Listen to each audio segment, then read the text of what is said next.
Assalamualaikum warahmatullahi wabarakatuh. Di video ini, kami kelompok 6 yang beranggotakan Kholikul Hikam, Muhammad Gibran, Naufal Anugrah Pradana Santosa Putra, Nailatus Saadah, dan Rahmi Trilestari, yang mana kami adalah mahasiswa Universitas Singapura Bangsa Karawang, jurusan Pendidikan Bahasa Inggris, Fakultas Keguruan dan Ilmu Pendidikan, akan menjelaskan mengenai hakikat perkembangan atau hakikat pendidikan untuk mata kuliah perkembangan peserta didik, yang mana diampu oleh Bapak Umar Yais, Sarjana Pendidikan, Magister Pendidikan. Ingin tahu penjelasannya seperti apa? Inilah videonya.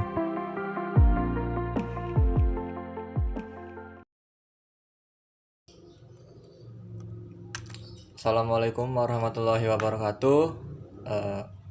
Perkenalkan, kami dari kelompok 6 yang beranggotakan saya, Kholikul Hikam, Rahmi Trilestari, Nailatus Saadah, Naufal Anugrah, dan Muhammad Gibran akan mempresentasikan mengenai hakikat pendidikan.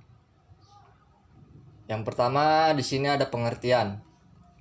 Pendidikan adalah kebiasaan, pengetahuan, dan keterampilan belajar dalam kelompok atau individu yang diteruskan ke generasi berikutnya melalui penelitian, pengajaran, dan pelatihan. Pendidikan juga dapat diartikan sebagai upaya sadar dan sistematis untuk mencapai standar hidup atau meningkatkan kemajuan. Pendidikan dapat mengembangkan karakter melalui berbagai kegiatan seperti menanamkan nilai-nilai, mengembangkan karakter, nilai-nilai agama, belajar, dan membangun nilai-nilai moral, dan sebagainya. Dalam istilah sederhana, memahami pendidikan adalah proses pembelajaran bagi siswa untuk dapat memahami dan membuat orang lebih kritis dalam pengalaman yang membentuk cara orang berpikir, merasakan, dan bertindak pada pendidikan orang. Hal tersebut menjelaskan bahwa pendidikan merupakan suatu upaya yang terencana yang dilakukan untuk mengembangkan potensi yang dimiliki oleh peserta didik. Potensi yang dimiliki oleh setiap peserta didik tentu berbeda-beda, yang nantinya adalah tugas seorang pendidik untuk mampu melihat dan mengasah potensi-potensi yang dimiliki peserta didiknya, sehingga mampu berkembang menjadi manusia berguna bagi masyarakat, bangsa, dan negara. Pendidikan mempunyai tugas untuk menghasilkan generasi yang baik, manusia-manusia yang lebih berbudaya, manusia sebagai individu yang memiliki kepribadian yang lebih baik.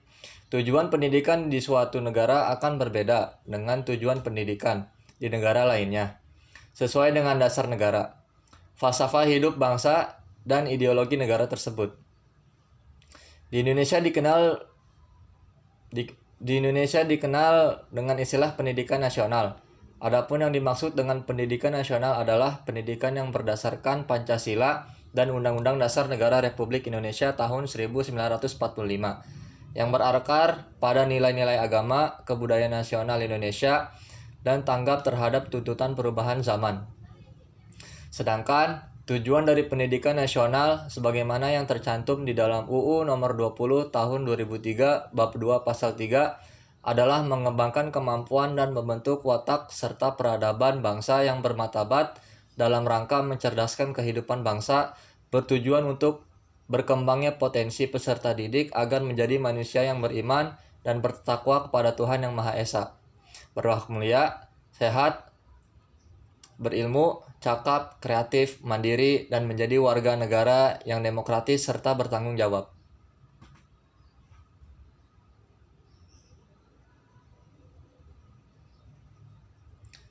Dari beberapa uraian di atas, inilah maka pendidikan yang menanamkan nilai-nilai positif akan tepat dimulai ketika anak usia dini.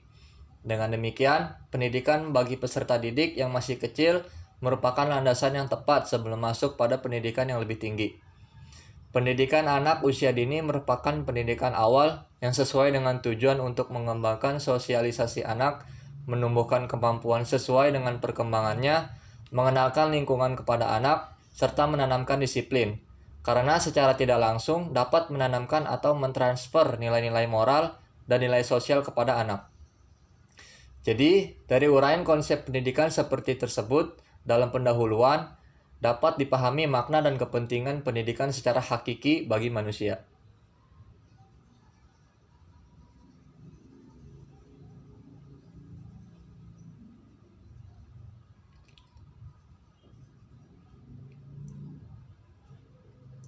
Selanjutnya, pendidikan bagi manusia dapat diuraikan sebagai berikut. Yang pertama ada manusia sebagai makhluk Tuhan. Manusia adalah makhluk Allah yang paling sempurna. Manusia lahir dalam keadaan lemah, tidak berdaya apa-apa. Oleh karena ketidakberdayaan ini, manusia membutuhkan bantuan, mulai dari kebutuhan fisik, biologis seperti makan, minum, berjalan, berbicara, dan lain sebagainya, sampai pada kebutuhan rohaniah seperti kesenangan, kepuasan, dan lain sebagainya. Dari ketidakberdayaan inilah lalu manusia berusaha dengan menggunakan akal dan pikirannya. Manusia menggunakan lingkungan sebagai ajang belajar. Akhirnya dengan pendidikan manusia mempelajari lingkungannya, dengan pendidikan manusia menjadi berdaya atau mampu, manusia menggunakan akalnya. Seperti yang dikatakan oleh Kasirer, bahwa manusia itu menggunakan akalnya. Manusia adalah makhluk yang berakal, bahkan karena akalnya itu.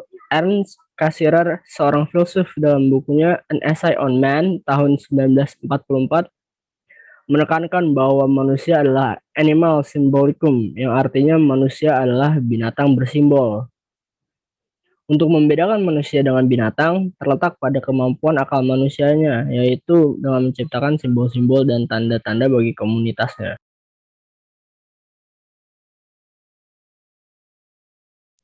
Yang kedua, manusia memiliki kelebihan dan kekurangan masing-masing. Sebagai makhluk sosial dan juga sebagai makhluk individu, manusia memiliki kelebihan dan kekurangan masing-masing.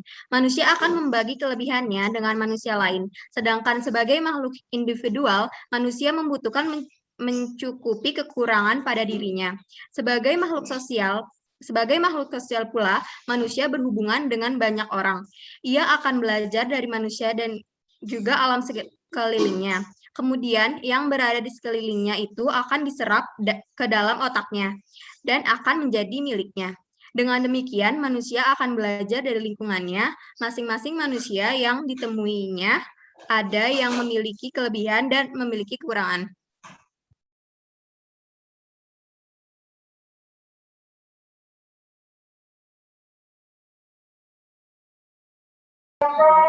Manusia memiliki secara kodrati memiliki potensi yang dibawa sejak lahir. Sebagai manusia, ia juga memiliki kemampuan yang dibawa sejak lahir.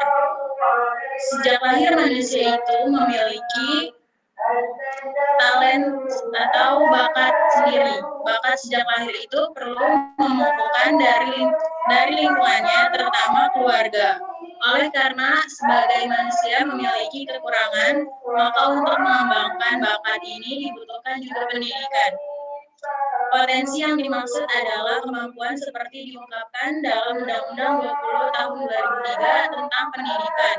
Dalam pasal 1 ayat 4 dijelaskan bahwa peserta didik adalah anggota masyarakat yang berusaha mengembangkan potensi diri melalui proses pembelajaran yang tersedia pada jalur, jenjang, dan jenis pendidikan tertentu. Peserta didik itu juga manusia, maka dapat dikatakan bahwa manusia itu dalam mengembangkan potensinya juga membutuhkan pendidikan, apalagi jika potensi itu dari lahir yang disebut bakat.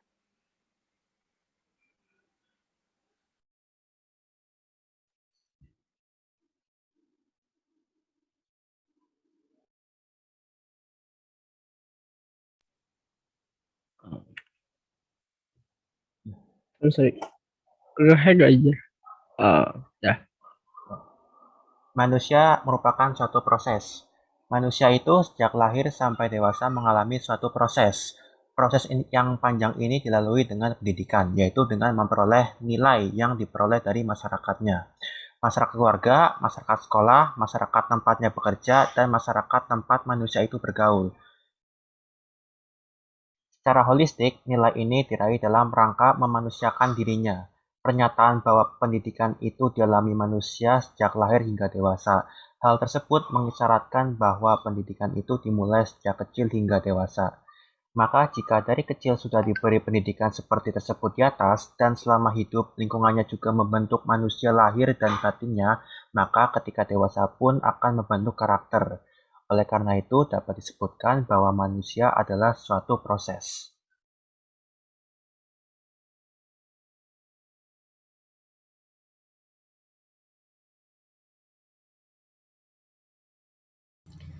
Manusia sebagai makhluk individu.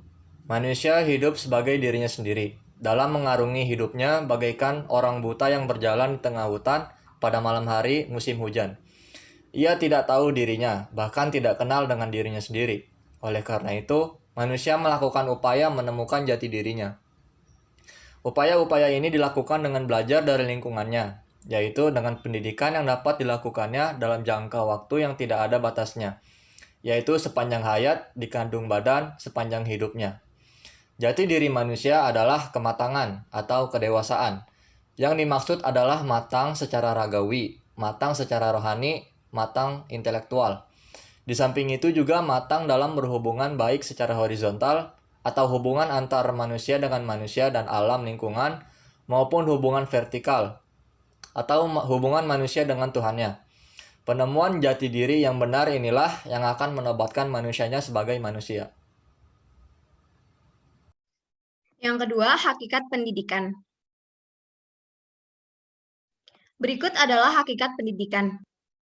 1. Pendidikan adalah instrumen yang diterapkan secara teknologi untuk pendidikan seluruh manusia dan prinsip-prinsip ilmu pengetahuan. 2. Pendidikan adalah upaya untuk membuat materi hidup siap untuk lingkungan yang berubah dengan cepat. 3. Pendidikan dapat didefinisikan sebagai proses interaksi manusia yang menyeimbangkan antara otoritas pendidik dan kedaulatan subjek siswa. 4. Pendidikan akan seumur hidup. 5. Pendidikan meningkatkan kualitas diri Anda atau komunitas lain.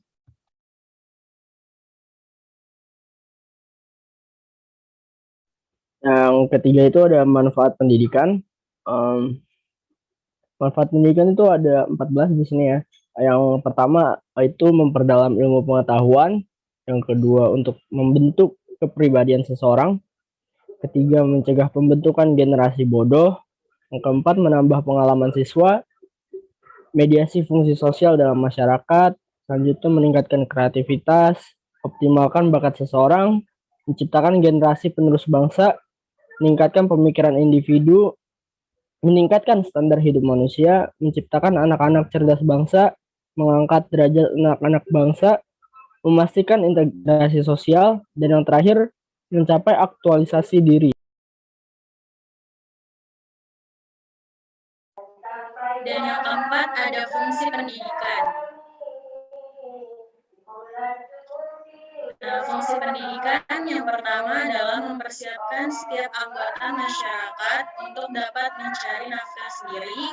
Yang kedua, membangun minat dan bakat seseorang untuk kepuasan pribadi dan kepentingan masyarakat umum. Yang ketiga, membantu melestarikan kebudayaan yang ada di masyarakat. Yang keempat, menanamkan keterampilan yang dibutuhkan dalam keikutsertaan demokrasi.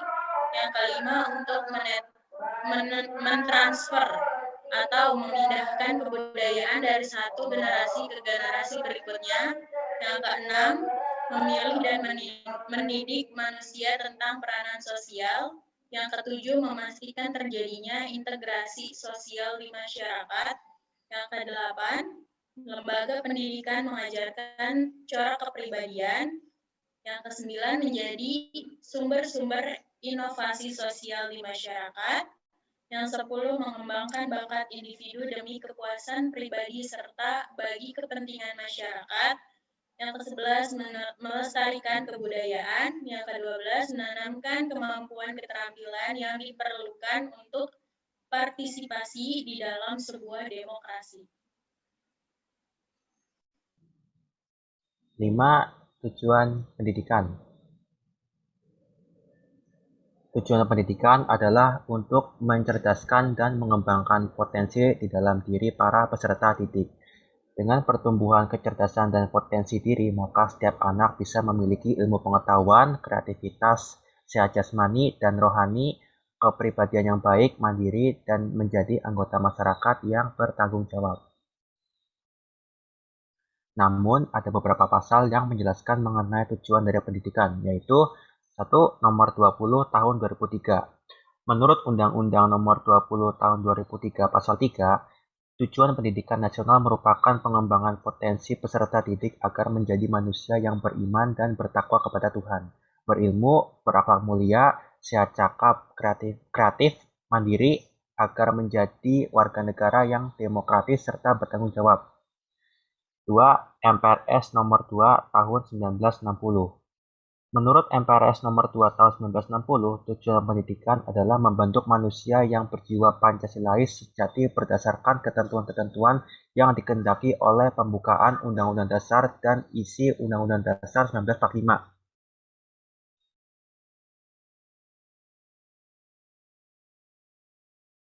Baik, sekian presentasi dari kelompok kami, kurang lebihnya mohon maaf. Bila taufik walhidayah, wassalamualaikum warahmatullahi wabarakatuh.